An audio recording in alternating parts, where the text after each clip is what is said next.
Deus abençoe você, a sua família, a sua igreja, a sua cidade, que a boa mão do Senhor abençoe cada um de vocês. Eu tenho aqui uma incumbência de apenas acender uma faísca no teu coração, inspirar você, para você receber ao longo desse dia muita coisa boa da parte do Senhor. Eu queria então convidar você para abrir a sua Bíblia, acessar ela aí em Marcos capítulo 5. Eu quero ler com você um texto que está a partir do verso 22. E eu quero destacar um princípio que está nesse texto, que pode ajudar você em muitos momentos da tua caminhada com Jesus. Pode ajudar você na sua igreja, na sua família, no seu ministério. Marcos 5, a partir do verso 22, diz assim o texto: Então chegou ali um dos dirigentes da sinagoga, chamado Jairo. Vendo Jesus, prostrou-se aos seus pés e lhe implorou insistentemente: Minha filha está morrendo, vem por favor e impõe as mãos sobre ela, para que ela seja curada e viva. Jesus foi com ele. Uma grande multidão o seguia e o comprimia. Estava ali uma mulher que havia 12 anos vinha sofrendo com uma hemorragia. Ela padecera muito sob o cuidado de vários médicos e gastara tudo o que tinha, mas em vez de melhorar, piorava. Quando ouviu falar de Jesus, chegou-se por trás dele, no meio da multidão, e tocou em seu manto, porque pensava: se eu tão somente tocar em seu manto, serei curada. E imediatamente cessou sua hemorragia, e ela sentiu que o seu corpo estava livre daquele sofrimento. No mesmo instante, Jesus percebeu que dele havia saído poder, virou-se para a multidão e perguntou: Quem tocou em meu manto? Responderam os discípulos: Vês quem tocou em mim? Respondeu seus discípulos: Vês a multidão aglomerada ao teu redor e ainda perguntas: Quem tocou em mim? Mas Jesus continuou olhando ao seu redor para ver quem tinha feito aquilo. Então a mulher, sabendo que tinha acontecido, aproximou-se, prostou-se aos seus pés e tremendo de medo, contou-lhe toda a verdade. Então ele disse: Filha, a sua fé o curou, vá em paz e fique livre do seu sofrimento.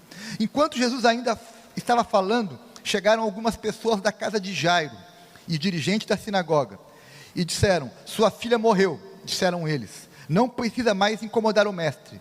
Não fazendo caso do que lhes disseram, Jesus disse a Jairo: Não tenha medo, tão somente creia. Meus irmãos, qual a realidade da mulher com fluxo de sangue? 12 anos sofrendo com aquela enfermidade. Mas qual a verdade que ela cria? Se ela tocasse no manto de Jesus, ela seria curada. Ela tinha uma realidade, mas ela cria numa verdade. E aqui o princípio que eu queria que você guardasse no seu coração: a verdade muda a realidade. Amém? A verdade muda a realidade. Qual era a realidade de Jairo? Sua filha estava doente. Qual a verdade que ele acreditava, que ele cria? Se Jesus impusesse as mãos sobre ela, aquela menina seria curada. Por isso que ele foi até Jesus. Ele tinha uma realidade, uma filha doente, morrendo, mas ele tinha uma verdade no seu coração, que Jesus poderia curar sua filha. Enquanto ele aguardava que algo acontecesse, chegou uma outra realidade. Qual a realidade que agora trouxeram para Jesus? Sua filha morreu. Mas qual foi a verdade que ele ouviu de Jesus? Não tenha medo, tão somente creia. Meus irmãos, a realidade e a verdade eram diferentes. A realidade era: alguém está doente. A realidade é: alguém morreu. Mas a verdade é: Jesus cura, Jesus ressuscitaria aquela menina. Diante desse princípio que esse texto nos mostra, nós podemos ver esse princípio em vários textos. Jesus diz que Ele é a verdade, e a verdade muda a realidade. A pergunta que eu faço para você nessa manhã é: qual é a realidade atual do seu ministério? Qual é a realidade da sua igreja hoje? Se você fosse fazer um recorte, uma foto, qual a realidade da sua igreja? O que você diria? Ah, pastor, minha igreja é uma igreja pequena, uma igreja que tem poucas conversões, poucos batismos, uma igreja que tem poucos líderes, uma igreja que tem pouco dinheiro, uma igreja que não consegue se multiplicar, uma igreja que não cresce. Enfim, você talvez aqui fosse apresentar uma realidade preocupante, desanimadora, uma realidade talvez até de frustração. Porém, meus irmãos, a palavra que eu trago para você nessa manhã, e que eu espero que acenda uma faísca no teu coração, é que essa realidade pode mudar a partir de uma verdade. Amém. Jesus é a verdade que muda qualquer realidade. Se você está vivendo uma realidade difícil, não se submeta a isso, não aceite isso como algo definitivo, não aceite isso como uma realidade que não vai mudar. Não, mova-se pela verdade. E lembre-se, por exemplo, de algumas verdades acerca da igreja, e da igreja de Jesus, que também é a sua igreja. Lembre-se, por exemplo, que a igreja sempre irá prevalecer. Jesus disse que a igreja prevalecerá contra qualquer ação do maligno. Então, a realidade é, a sua igreja está em dificuldade, mas a verdade é, ela vai prevalecer. Outra coisa, meu irmão, a tua igreja, qual é a verdade sobre a tua igreja? A tua igreja é uma casa de oração. E se é casa de oração, onde tem oração, tem resposta. Onde tem resposta, tem milagre. Então a sua igreja é uma casa de oração, onde Jesus dá resposta. Então ore crendo que Jesus vai mudar a realidade da sua igreja. Creia na verdade que Jesus disse, que a boa semente vai multiplicar a 30, a 60 e a 100 por um.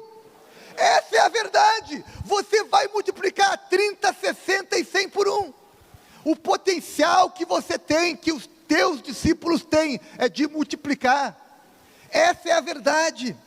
Pastor, lá na igreja tem pouco batismo, pouca conversão. Bem, mas começa a pronunciar a verdade. Nós vamos multiplicar a 30, a 60 e a 100, porque Jesus disse que assim é a boa semente. Essa é a verdade. Lembre-se que a verdade é que Jesus é o cabeça da igreja. E se Ele é o cabeça da igreja, a igreja vai avançar. Vai avançar, vai ter provisão, vai ter milagre, vai ter resposta, porque Ele é o cabeça. E lembra, meu irmão, que a igreja é um lugar onde acontece pastor Fernando, acontece muitas vezes, pastor Brandão, algo chamado de repente. A minha expectativa e a verdade que eu creio é que de repente acontece. De repente vira uma chave. De repente o céu se abre. Você lembra de Atos 2? Estavam ali aguardando algo, não sabiam bem como seria, não sabiam o que ia acontecer, mas diz o texto em Atos 2, que de repente o Espírito Santo se manifestou. De repente se converteu 3.000 pessoas. De repente tinha um monte de missionário se espalhando pelo mundo antigo. De repente, meus irmãos, de repente tem uma carta missionária. De repente tem Cristolândia, tem nova igreja, tem multiplicação, tem milagre, tem batismo, tem cura, tem, enfim, muitas coisas. De repente o Espírito Santo toma conta e faz algo extraordinário. Qual a palavra que eu trago para você nessa manhã, para acender o seu coração, para ouvir o que Deus tem hoje? Ouça o sussurro de Jesus, dizendo para você o mesmo que Ele falou para Jairo: não tenha medo, tão somente creia. Amém? Amém? Tão somente creia.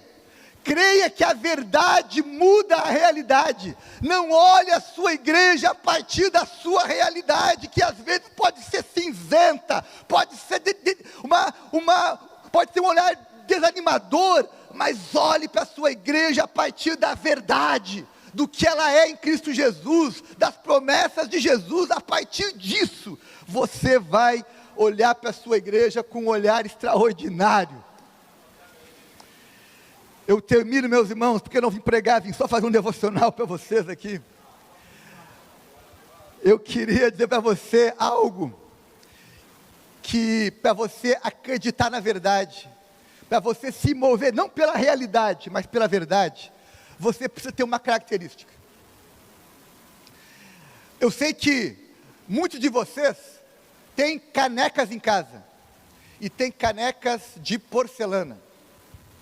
As canecas de porcelana, elas são bonitas, estilosas, até mais caras, vale mais, você pode fazer muitas coisas com ela. Porém, meus irmãos, caneca de porcelana facilmente quebra. Qualquer batidinha, quebrou. E quando trinca, o que acontece? Joga fora, descartável. Agora, pegando esse exemplo, eu queria que você pensasse numa caneca de alumínio como essa. Lá na nossa igreja nós começamos a fazer só caneca de alumínio. Por quê? Porque elas nos comunicam uma verdade. Elas aguentam fogo. Você pode ferver um ovo aqui, esquentar um chá. Você pode pôr no freezer, ela ficar bem geladinha. Você pode deixar ela cair, que ela não vai quebrar. Se um dia tu estiver bravo e der um bico nela, ela vai continuar funcionando ativa, porque ela resiste à queda, ela aguenta a pancada. Ei pastor, ei líder, ei esposa de pastor, nós temos que ser semelhante à caneca de alumínio, que aguenta as quedas, porque a queda não é a minha verdade, ela é uma realidade temporária, mas ela vai mudar, eu vou me levantar. Então não importa se você teve pancada no teu ministério, se você sofreu queda, se você foi para o fogo e a água ferveu, se você ficou numa geladeira, o que importa, se você for como uma caneca de alumínio, você vai prevalecer, você vai olhar para a sua realidade e vai crer na verdade de Jesus, e vai avançar, e Deus vai usar a tua vida para fazer algo sobrenatural e extraordinário, amém? Ei! Que assim seja na sua vida e na sua igreja, em nome de Jesus, amém e amém.